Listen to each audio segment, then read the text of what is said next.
Preparations for the forthcoming governorship election in Edo State are moving into top gear, and everything being equal, it will be the lot of the former governor of the state, Adams Oshiomhole, to still pretend over it for the All Progressives Congress in his capacity as national chairman.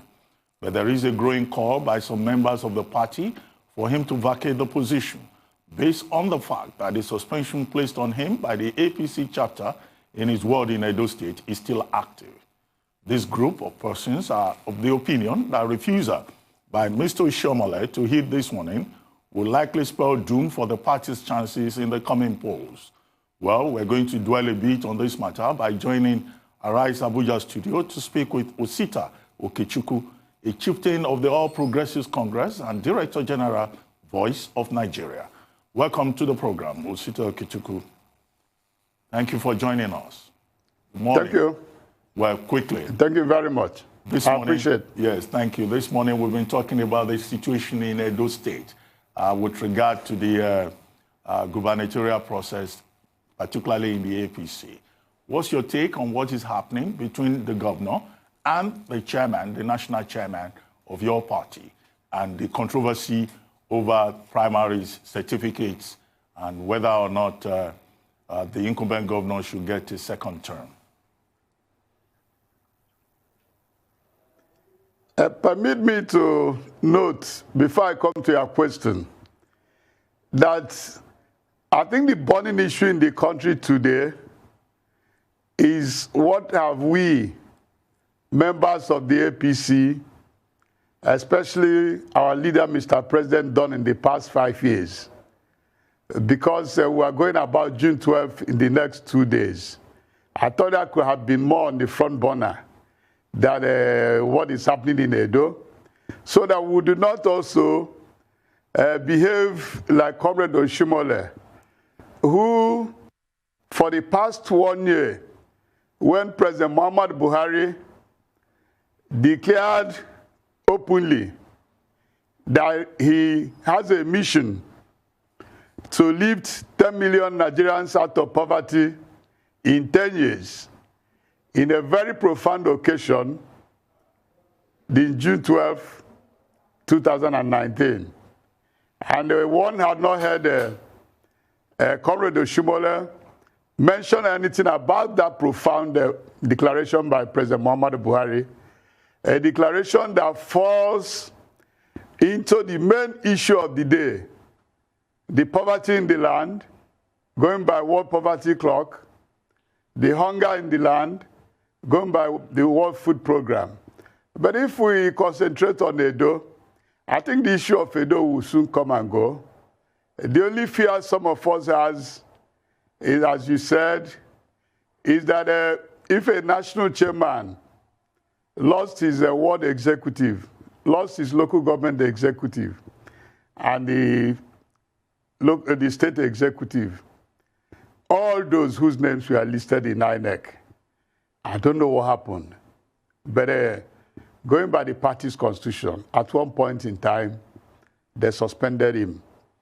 And he did not appeal, because the party's constitution under Section 21C1 provided for an appeal under 7 days. And that appeal was not done. So, but I think we should concentrate ourselves on the good work President Muhammad Buhari had done by embarking on a Buhari agrarian revolution. If we do come back to that, I will be happy as well.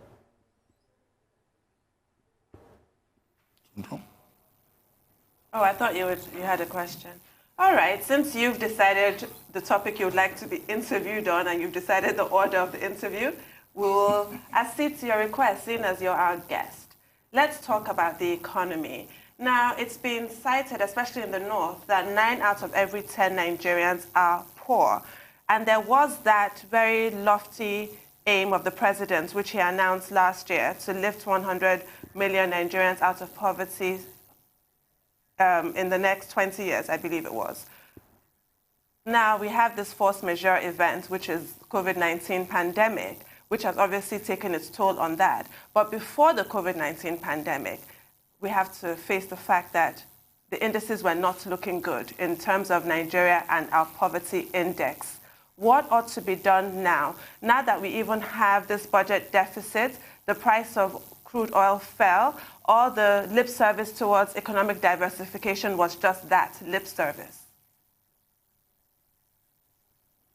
And what Mr. President is doing is what he continued from the day he assumed office, to mobilize Nigerians back to land, to make sure that we invest our energy to where 70% of Nigerians are working, and that is in the farmland.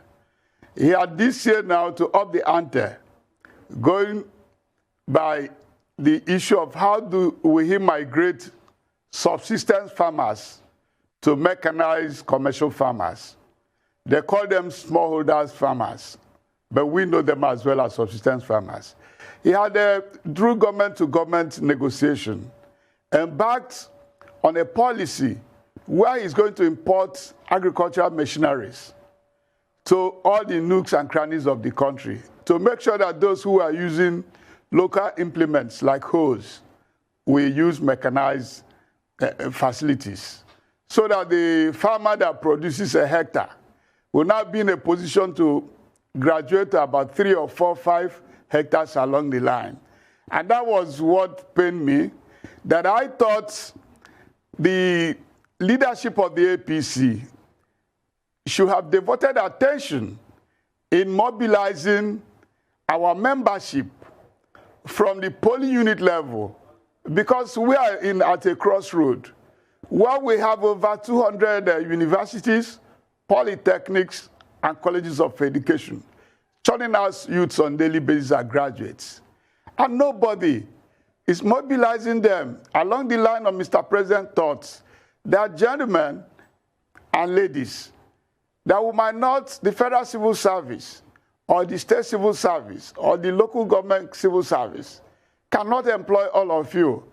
That the best hands-on is that in every square meter of land in Nigeria, there's one crop or tuber or livestock that we can rely on. And luckily, within the meager resources on the ground, Mr. President has gone out of his way to invest heavily along this line. But Comrade Oshimola and co forgot those necessary mobilization efforts, or even to make pronouncements on what Mr. President is doing. I could not remember the day out of all the domination he has in the pages he had done that. But what you hear today is Zamfara. The next day Bayelsa, the next day Edo, the next day Ondo. Yes, it's good to be partisan. It's good to play partisan politics. But that should not be on the threshold of a political party leadership. The political party leadership, one of these assignments after elections, is to go ahead to help the government to drive its policies and let the people to buy in into the policies of the president, the policies of the governor at the state level, and the policies of the leadership at the local council level. That had not been done. That's when some of us will get worried, because I see all those who are dancing around Oshimola who are in PDP, but they are trying to show him up. But they forgot that after the elections, somebody might go to court and dismiss all he had done. So that's where I'm saying that we should all put hands together and support the Buhari agrarian revolution. That we are in a serious crisis. And the crisis is that most of our people are hungry, and we have food for them to feed from. You talked about the COVID. You ask yourself, how did Nigeria manage to the greater level we manage? It's because of the effort Mr. President had done on agriculture. Otherwise, if we did not produce local rice, when Thailand shut their doors, when Vietnam shut their doors, we could have been hungrier today than we are. We couldn't have leveled up to a greater percentage with local production of rice. Today, it could be said that we are trying to meet over 80% of our needs in the production of a stable food like rice, and the effort is also being made in other levels. So I'm trying to address an attention that we are being too partisan. We are neglecting the major issues, the small-scale industries and other matters that we need to mobilize our youths, because our youths are living on the oil hangover. The oil hangover is when it was very easy for the country, but today that's not the case. And if it's not the case, whose duty it is? Yes, we have a government and mobilization agency, the National Orientation Agency and the rest. Okay. But the political party has a better role to play. Okay. Dr. Osita Okechukwu, I just want to take you on some very strong points. Number one is debt to service ratio. This is quite high. If Nigeria earns 1 naira, Nigeria spends well over 70 kobo or close to 70 kobo to service the debts. You can't free up money for other things. Unemployment rates, very, very high. You also talked about rice. Rice is not tantamount to food security in the country. It's just one staple food we fail to remember. What would you say about these 3 factors? Unemployment rate very high, debt to service ratio very high. Let me even add a 4th point to it. You talked about palliatives during COVID. We all know the story. Currently now, we are looking for 187 billion in the budget to be able to merge to the over 500 billion we earmarked for COVID relief fund. A lot of people say corruption has bungled that process. You remember the rice that was given to Oyo State. Then the Ministry of Humanitarian Services and NAFDAC were pushing to themselves. The rice was spoiled.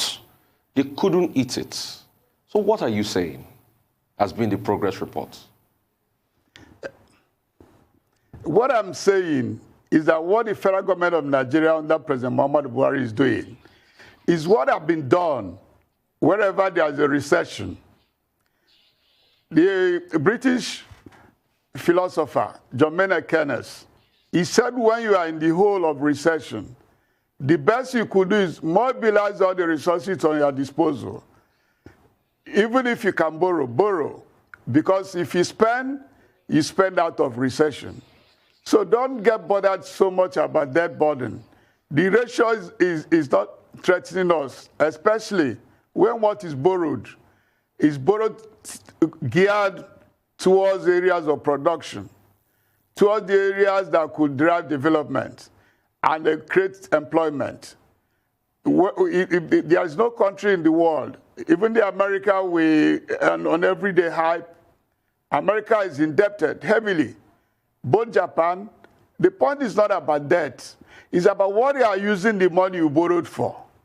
And I think that Mr. President, even his traducers will agree that he has a high degree of prudence in the management of public resources comparatively to the previous administrations. And it is getting harder because he introduced instruments that helped and continue to help the management and closure of those, plugging of those leakages. Today, under the Treasury single account, nobody could just divert public funds, and if it is being traced, the money will not be found. He did not discover the TSA, but he had the political will to implement it. The BVN and other facilities on the ground and instruments, fiscal instruments, are geared towards helping to plug all those loopholes. And there's also the Whistleblowers Act. These are instruments that Mr. President, because of his intention and because of his commitment from day one throughout his public service career, and for God's sake, the only problem we have today is that a lot of people are not looking at the states and the local councils.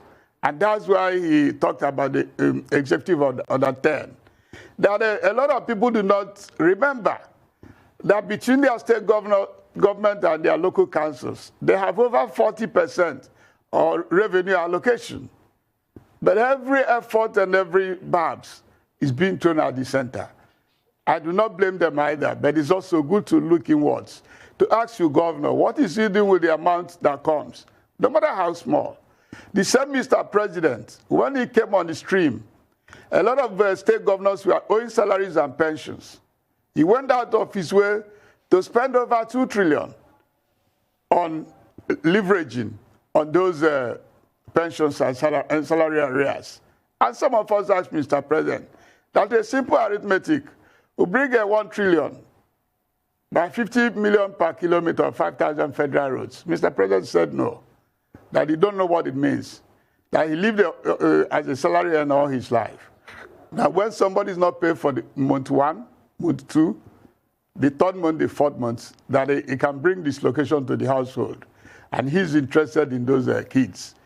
So I know there are the downsides, but the downside is do not outweigh the upside. But a lot of people are arguing that the downsides are outweighing the upsides. The downsides are outweighing the upside. That has been the argument of the opposition and most Nigerians in general.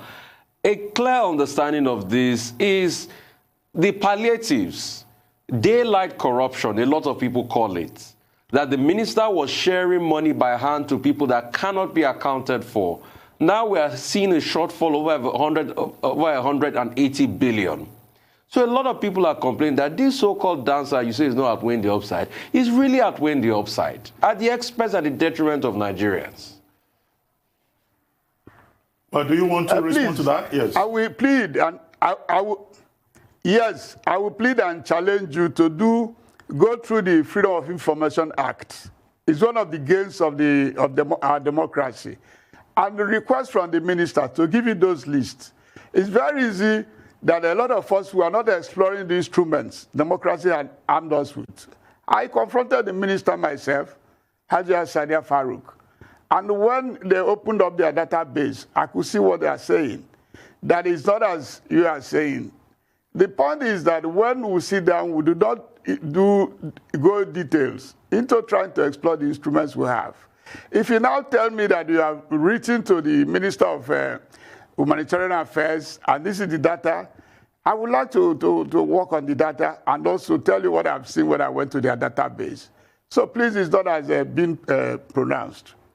Well, Osita Okechukwu, I know you have your own specific interest as to what should be the focus of this interview. But I would like to take you back to my first question. Clearly, it's not only in Edo State that the All Progressives Congress has issues. APC also has issues in Edo State, in Rivers, in Ondo State, and everywhere else, more or less. And the perception is that your party has not been able to manage its victory in the 2019 general election very well. And I know that in the prelude to that election, you were one of the really outspoken promoters of your party. Now, what do you think is responsible for this? Because we have seen a situation whereby you have issues at the national level. There were efforts at reconciliation, but all those efforts have not worked. And I don't share the view that Adams Oshiomhole is the only problem that your party is trying to manage. Let me start by saying that I do not have anything against Adams Oshiomhole as a person. In fact, we were friends. And even when you go to Edo State, as far back as 1989, I met Isa Iyemu, and we became friends. We were then in Liberal Convention. And when we came back for the merger, he was a delegate of the defunct ACN to the merger conference. And I was a delegate of the defunct CPC, one of the delegates. And we had our reunion. I do not know Obaseki. But what I'm saying, why it seems that Comrade Adams Oshiomhole is chasing rats, I do not know one state in the Federation where he had driven in to call all the contending forces and ask them what is the matter. That's the role of a party chairman. I do not see him making efforts to utilize all the organs of the party to meet. If you recall one of the statements made recently by his spokesperson, he said that the National Executive Committee is not going to meet. A chairman that is rational, that is not narcissistic, could have been begging the leadership of the party, please, let's meet. I have trouble in my hand, help me to solve it. But he's not doing that. It's not that we are blaming him that he is the sole manufacturer. But when, for instance, you talked of prelude to the 2019 general elections, the primaries, was it well managed? Where you have his goons heading over 10 states. Some states like a state like Enugu, where I came from, he was never a chairman of any of the panels. A lot of states were never chairman of one or secretary of one panel. He peopled it with his own people. It's not done. When you want to lead a party like the APC, you should be open-hearted. You should be more on consulting than be less dictatorial. If you are less dictatorial, more consulting, you won't have the crisis we have on hand. The Congress of Party of India, each time they lose an election, what they do is to start holding meetings from one village or one sector to the other. They try to find those who are aggrieved and also reassure them. Or even after primaries, he never did so. He rarely calls a meeting. He sees his private office in Also Drive. And you say we should not blame him. We blame him because when he came on, a lot of us supported him. We thought he's going to mobilize the party to a positive end. We didn't know that he would run a sole administratorship. So that's the crisis in the APC. And I still plead with the leadership for a great party that we're not going to benefit anything by leaving him there. Look at the Lagos primaries. He nearly sabotaged Asiwaju, one of those who were his main batch, his main pillars. While Asiwaju was saying, no, we want to have a change in Lagos, he prepared a panel with ballot papers, only to get to Lagos. When they wanted to take the panels, to reach the panel was nowhere to be found. Is that how it's done? The Asiwaju group now had to conduct their own primaries, announced it, and muzzled them to confirm it later, after the panel had denied the result issued by Asiwaju. Is that how it's run? Somebody who helped you, you did not run under labor. Asiwaju supported the chairman when he had his problems in March. And if I do take you back 3 months in March, your chairman, Adams Oshiomhole, did call an NWC meeting and offered an olive branch and said that he would mend his ways. You'll remember that there will be some kind of course correction. This was after he secured that injunction from the Court of Appeal, staying execution on the order that suspended him. You'll recall that. But you've been reported as positing that he's actually not a member of the APC because his suspension still subsists. Can you expand on that? I'm going by the constitution of the APC. The constitution of the APC makes it clear that if we award, because the membership of the APC is from the ward level, not from Abuja. If your award says you are suspended, you have 7 good days to appeal, to say, no, I'm not supposed to. What are the reasons? If you allow those 7 days to elapse, you stand suspended, especially when it was confirmed by Federal High Court in Abuja. And you want to appeal. Is the appeal discharged? No.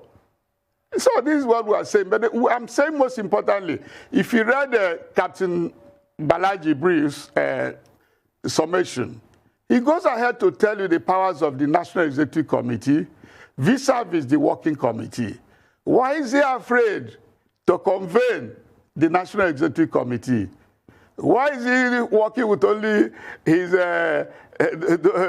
working committee? Working committee is to run the day-to-day activities of the party, but it's to put in effect the decision of the National Executive Committee.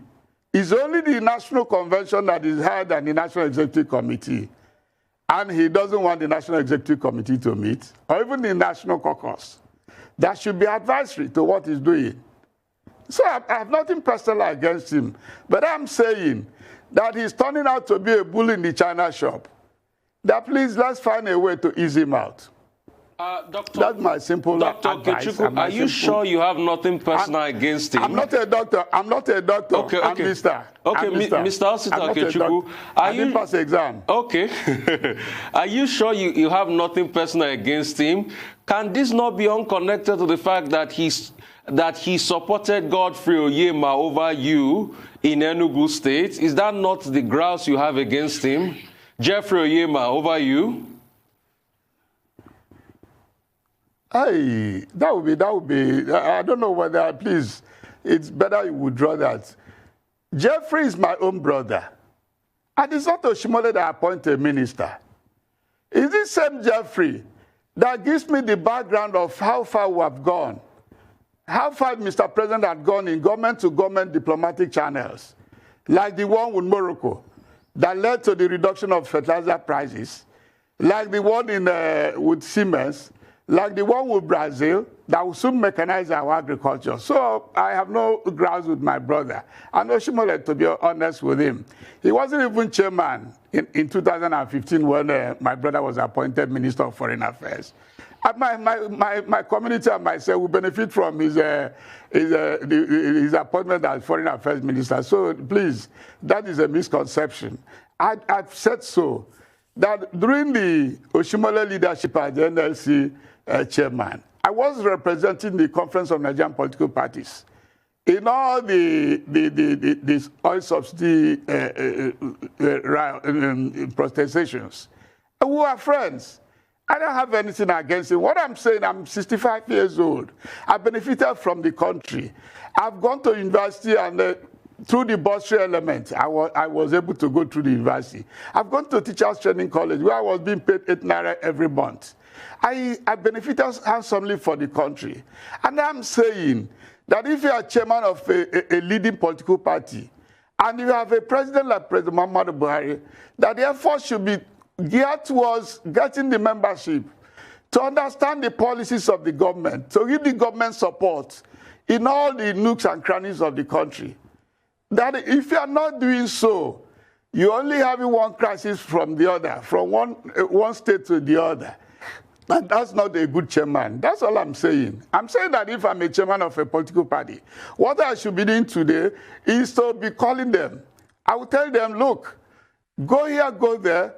Whatever the crop you have in here, it's not only rice. There's cassava, there's sorghum, there's soya beans, there's cocoa, there's palm plantations. And the government had brought out big support for all these programs. And the people are not listening because the party that should champion it is not championing it.